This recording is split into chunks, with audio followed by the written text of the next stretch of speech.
Om Swastiastu, Assalamualaikum warahmatullahi wabarakatuh, Shalom, Namo Buddhaya, Salam Sejahtera, Salam Kebajikan, dan Salam Harmoni. Baik, pada kesempatan kali ini, kami dari kelompok 2 akan mempresentasikan materi ke-8, yaitu pengembangan penilaian pembelajaran dengan ranah afektif. Pada mata kuliah, asesmen dan evaluasi pembelajaran dengan dosen pengampu yaitu Bapak Profesor Dr. I. Nyoman Jampel, MPD, dan Ibu Profesor Dr. Desak Putu Parmiti, MS. Baik, sebelum masuk kepada pembahasan materi, izinkan saya terlebih dahulu memperkenalkan anggota kelompok. Nah, yang pertama, ada saya sendiri, Nika Dewi Febriani dengan NIM 2211021003, dan rekan saya Maisel Ria Panggalo dengan NIM 2211021021. Adapun topik pembahasan pada kali ini yaitu yang pertama, pengertian penilaian afektif, kemudian yang kedua, jenis-jenis penilaian afektif, kemudian yang ketiga, tingkatan ranah afektif, dan yang keempat, pengembangan instrumen afektif. Baik, terkait dengan materi pertama, yaitu pengertian penilaian efektif akan saya jelaskan. Nah, jadi penilaian afektif merupakan penilaian yang fokus pada ranah yang berkaitan dengan sikap dan nilai. Aspek penilaian afektif mencakup beberapa hal dari watak perilaku seseorang, diantaranya yaitu perasaan, minat, sikap, emosi, dan nilai. Nah, penilaian afektif ini bertujuan untuk memperoleh informasi terkait dengan minat dan sikap peserta didik terhadap mata pelajaran dan mengetahui kekuatan dan kelemahan peserta didik dan mengungkapkan nilai individu dari peserta didik itu sendiri. Baik, terkait dengan materi selanjutnya akan dijelaskan oleh rekan saya. Baik, di sini saya akan melanjutkan materi yang kedua, yaitu mengenai jenis-jenis penilaian afektif. Nah, ada 4, yaitu yang pertama, observasi, yang kedua, jurnal, lalu yang ketiga, penilaian antar teman, lalu yang keempat, yaitu penilaian diri.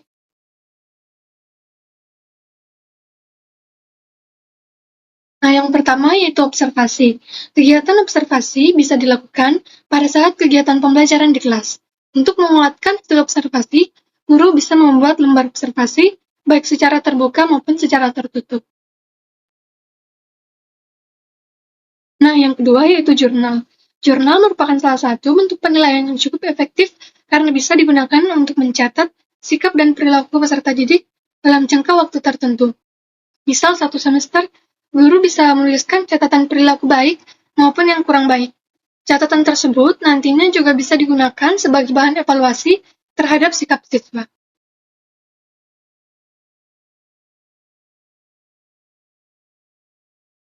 Nah, yang ketiga yaitu penilaian antar teman.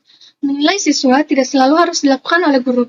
Penilaian sikap atau aspek afektif ini juga bisa dilakukan oleh teman, dengan syarat harus dengan objektivitas tinggi. Artinya, pendapat setiap teman harus benar-benar objektif. Penilaian bisa dilakukan menggunakan lembar penilaian yang di dalamnya memuat butir-butir pernyataan sikap positif.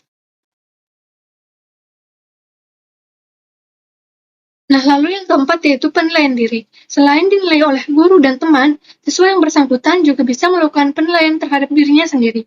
Penilaian bisa dilakukan dengan mendeskripsikan kelebihan maupun kekurangan diri, serta menyebutkan kesuksesan apa saja yang sudah diraih dalam jangka waktu tertentu. Nah, lanjut pada materi yang ketiga mengenai tingkatan ranah afektif. Nah, yang pertama yaitu tingkat menerima atau memerhatikan receiving and attending. Lalu yang kedua, tingkat menanggapi atau responding. Lalu yang ketiga, tingkat menghargai atau value.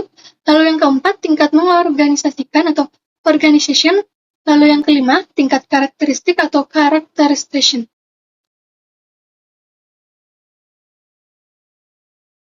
Nah, tingkatan ranah afektif yang pertama yaitu tingkat menerima atau memerhatikan receiving or attending. Pada tingkat ini, peserta didik memiliki keinginan memperhatikan suatu fenomena khusus atau stimulus, misalnya kelas, kegiatan, musik, buku, dan sebagainya. Tugas pendidik mengarahkan perhatian peserta didik pada fenomena yang menjadi objek pembelajaran afektif. Misalnya, pendidik mengarahkan peserta didik agar senang membaca buku, senang bekerja sama, dan sebagainya. Kesenangan ini akan menjadi kebiasaan, dan hal ini yang diharapkan yaitu kebiasaan yang positif. Nah, materi yang kedua yaitu tingkat menanggapi atau responding.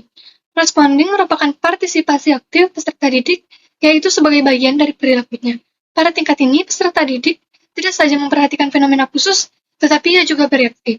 Hasil pembelajaran pada ranah ini menekankan pada pemerolehan respons, berkeinginan memberi respon, atau kepuasan dalam memberi respon. Tingkat yang tinggi pada kategori ini adalah minat, yaitu hal-hal yang menekankan pada pencarian hasil dan kesenangan pada aktivitas khusus. Misalnya, senang membaca buku, senang bertanya, senang membantu teman, senang dengan kebersihan dan kerapian, dan sebagainya. Nah, lalu yang ketiga yaitu tingkat menghargai atau value. Value melibatkan penentuan nilai, keyakinan atau sikap yang menunjukkan derajat internalisasi dan komitmen. Derajat rentangannya mulai dari menerima suatu nilai, misalnya keinginan untuk meningkatkan keterampilan, sampai pada tingkat komitmen. Value atau penilaian berbasis pada internalisasi dari seperangkat nilai yang spesifik.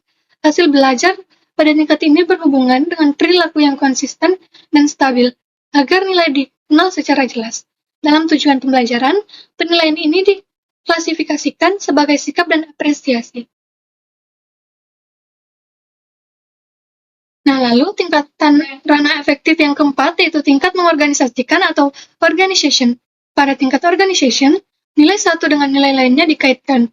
Konflik antar nilai diselesaikan dan mulai membangun sistem nilai internal yang konsisten. Hasil pembelajaran pada tingkat ini berupa konseptualisasi nilai atau organisasi sistem nilai, misalnya pengembangan filsafat hidup. Nah, lalu tingkatan ranah afektif yang kelima yaitu tingkat karakteristik atau characterization.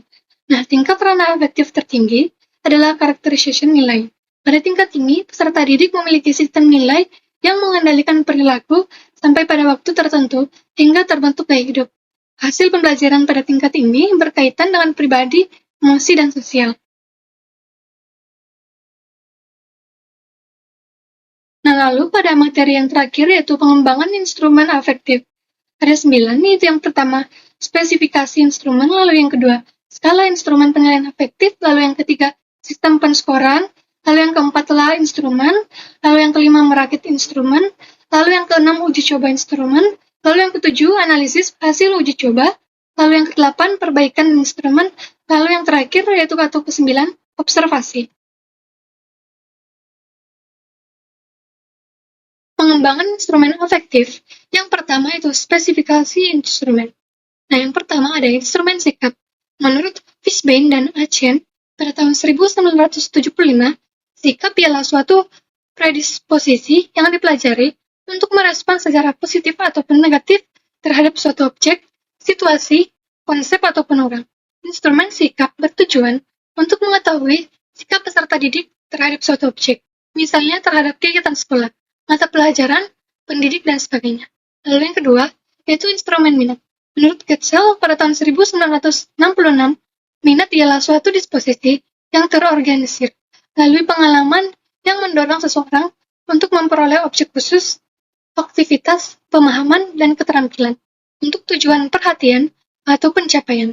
Instrumen minat bertujuan untuk memperoleh informasi tentang minat peserta didik terhadap mata pelajaran yang selanjutnya digunakan untuk meningkatkan minat peserta didik terhadap mata pelajaran. Lalu yang ketiga, itu instrumen konsep diri.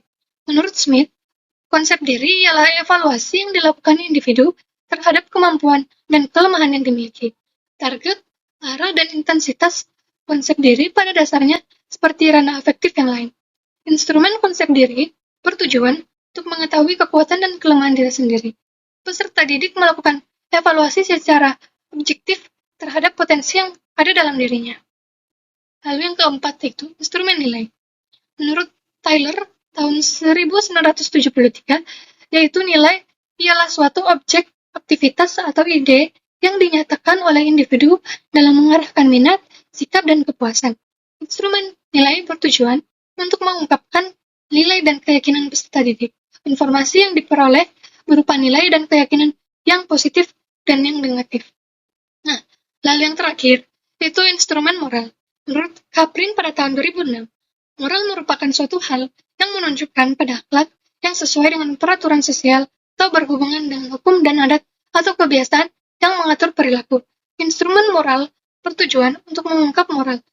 Informasi moral Seseorang diperoleh melalui pengamatan terhadap perbuatan yang ditampilkan dan laporan diri melalui pengisian kuesioner. Nah, lalu yang kedua yaitu skala instrumen penilaian afektif. Skala instrumen penilaian afektif merupakan suatu alat yang digunakan untuk mengukur tingkat efektif peserta didik dalam proses pembelajaran. Terdapat beberapa bentuk skala pengukuran yang dapat digunakan dalam pengukuran ranah afektif, yaitu yang pertama, skala Likert, lalu yang kedua, skala pilihan ganda, lalu yang ketiga, skala Trustorff, lalu yang keempat, skala Goodman, lalu yang kelima, skala diferensial, dan yang terakhir yaitu pengukuran minat.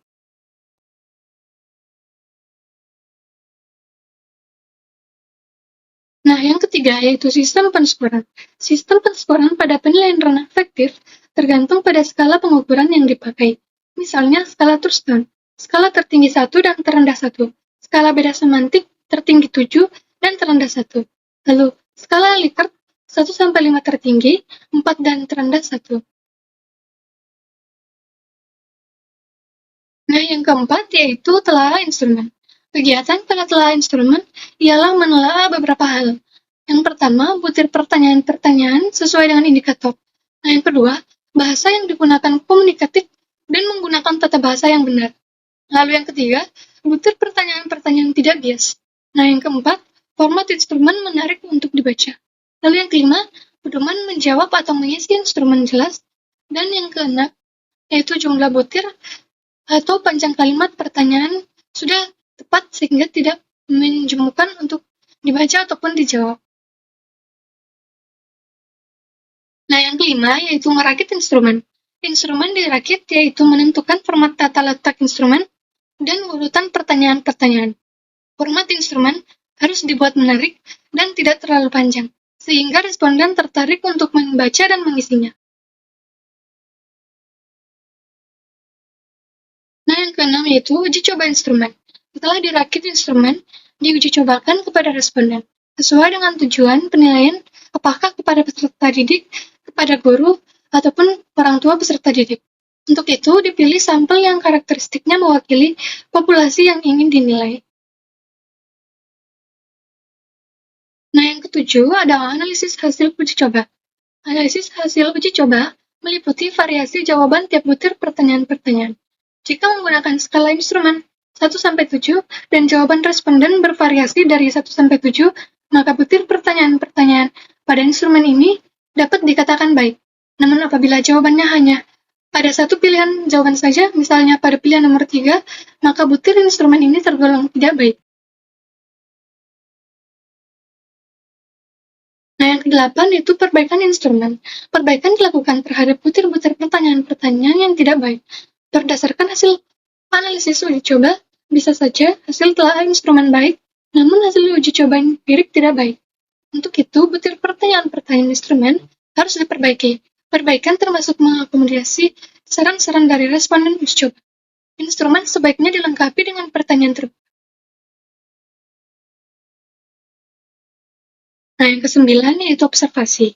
Penilaian ranah afektif peserta didik selain menggunakan kuesioner juga bisa dilakukan melalui observasi atau pengamatan. Hasil observasi akan melengkapi informasi dari hasil kuesioner.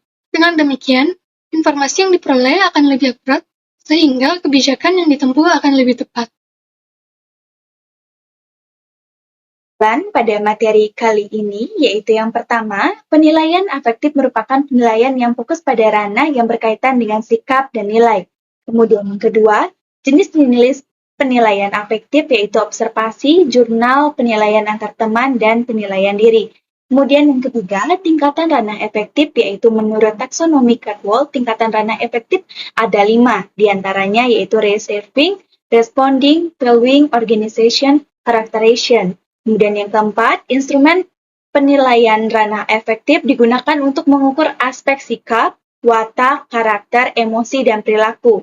Nah, berikut ini langkah dalam mengembangkan penilaian instrumen afektif. Di antaranya yaitu spesifikasi instrumen, skala instrumen penilaian afektif, sistem penskoran, telaah instrumen, merakit instrumen, uji coba instrumen, analisis hasil uji coba, perbaikan instrumen, dan observasi.